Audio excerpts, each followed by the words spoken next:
Hello बच्चों, let's read this question. The question says, read the information below and answer the question that follow. हमारा question एक paragraph based question है जिसके अंदर हमें नीचे दिए गए पैराग्राफ को रीड करना है और उससे रिलेटेड क्वेश्चन का आंसर करना है. For centuries, silk and spices from China flowed into Europe through the Silk Route. In the 11th century, Chinese paper reached Europe via the same route.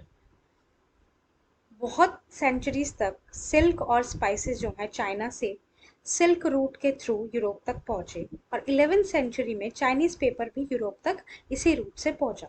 Paper made possible the production of manuscripts carefully written by scraps. और इस paper से जो है manuscripts का production किया जाता था. Then in 1295 Marco Polo, a great explorer, returned to Italy after many years of exploration in China. 1295 में मोराको पोलो एक ग्रेट एक्सप्लोरर थे. वो इटली वापस आते हैं चाइना से.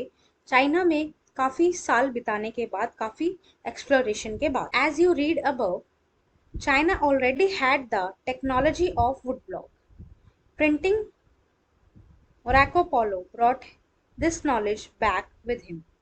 चाइना में जो है ऑलरेडी प्रिंटिंग टेक्नोलॉजी आ गई थी वुड ब्लॉक्स की. मराको पोलो जो है अपने साथ इस टेक्नोलॉजी को लेके आते हैं. Now Italians began producing books with wood blocks and soon the technology spread to other parts of Europe. और इटालियंस ने जो है वुड ब्लॉक्स से प्रिंट करना स्टार्ट किया और धीरे धीरे करके यूरोप के अदर पार्ट्स तक भी ये पहुंच गया.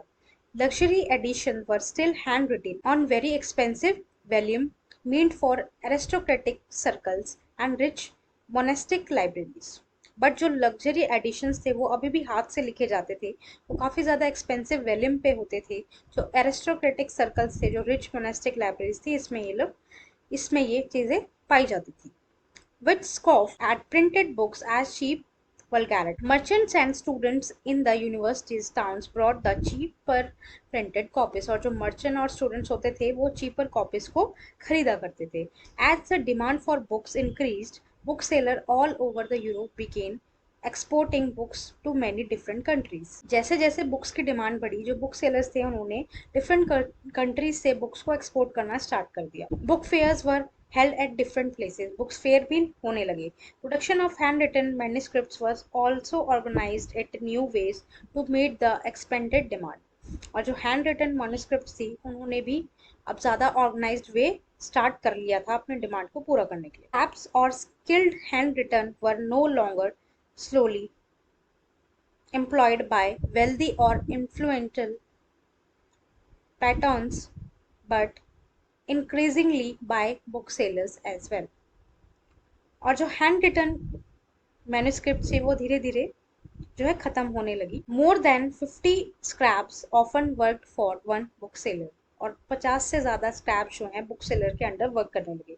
But the production of hand written manuscripts could not satisfy the ever increasing demand for books. पर जो हैंड रिटन मैन्युस्क्रिप्ट थी वो जो डिमांड थी बुक्स की उसको सेटिस्फाई नहीं कर पा रही थी. कॉपिंग was an expensive labour and time consuming business. और जो मैन्युस्क्रिप्ट्स को कॉपी करना था वो काफ़ी ज़्यादा एक्सपेंसिव था, उसमें काफ़ी ज़्यादा लेबर होता था और उसके अंदर काफ़ी ज़्यादा टाइम कंज्यूमिंग भी था. Manuscripts were fragile, awkward to handle and could not be carried around or read easily. और जो मैन्युस्क्रिप्ट्स थे वो काफ़ी ज़्यादा सॉफ्ट होते थे, काफ़ी ज़्यादा मतलब बहुत मुश्किल होता था उसे कैरी करना, उसे रीड करना और अपने साथ रखना. Their circulation therefore remained limited. और इस वजह से उनका सर्कुलेशन जो था वो लिमिटेड था.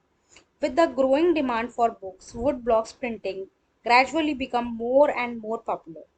और वुड ब्लॉक प्रिंटिंग जो है धीरे धीरे करके ज़्यादा पॉपुलर होने लगी. By the earlier 15th century, wood blocks were being widely used in Europe to print textile, playing cards and religious pictures with simple brief text. और जो वुड ब्लॉक प्रिंटिंग थी वो धीरे धीरे करके काफ़ी फेमस हो गई. टेक्सटाइल होने लगे, कार्ड्स प्रिंट होने लगे, रिलीजियस पिक्चर्स जो हैं उससे बनाई जाने लगी. There was a clearly a great need for even quicker and cheaper production of text. और यहाँ पे एकदम क्लियर नीड थी चीपर टेक्स्ट की, चीपर प्रोडक्शन की ताकि ज़्यादा से ज़्यादा लोग उसे खरीद सकें। This could only be with the invention of a new print technology, और ये सिर्फ और सिर्फ न्यू प्रिंट टेक्नोलॉजी के साथ ही किया जा सकता था। The breakthrough occurred at Starburg, Germany, where John Gutenberg developed the first known printing press in 1430s। और एक ब्रेकडाउन आया जब जर्मनी में गेटनबर्ग ने अपना प्रिंटिंग प्रेस जो है डेवलप किया 1430s के अंदर। आइए अपना क्वेश्चन देखते हैं। Describe manuscripts. मैन्यूस्क्रिप्ट्स क्या होते हैं? Option A, manuscripts were fragile, awkward to handle, and could not be carried around or read easily. B. Manuscripts were expensive, awkward to handle, and could not be carried around or read easily. C. Manuscripts were expensive, easy to handle, and could not be carried around or read easily. D. Manuscripts were expensive, easy to handle, and can be carried around or read easily. आइए अपना answer देखते हैं। Answer is option A. Manuscripts were fragile, awkward to handle, and could not be carried around or read easily। Manuscript जो हैं काफ़ी ज़्यादा पतली होती हैं, काफ़ी ज़्यादा सेंसिटिव होती हैं, जिसे बहुत मुश्किल होता है हैंडल करना, और ना ही उसको कैरी करके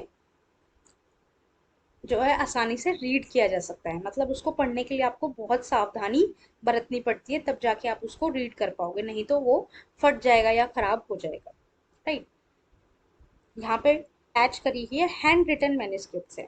सो अब पेपर भी बहुत ही लाइट होता है, एकदम बहुत पुराना सा, जो बड़ा ऐसे लगता है कि टच करते ही कहीं फट ना जाए, तो काफ़ी ज़्यादा इसमें रिस्क होता है। Right, so our answer is option A.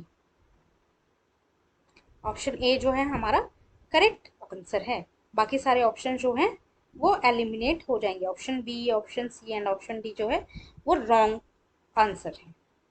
Right, so our correct option is option A. I hope you understood. Thank you and best of luck.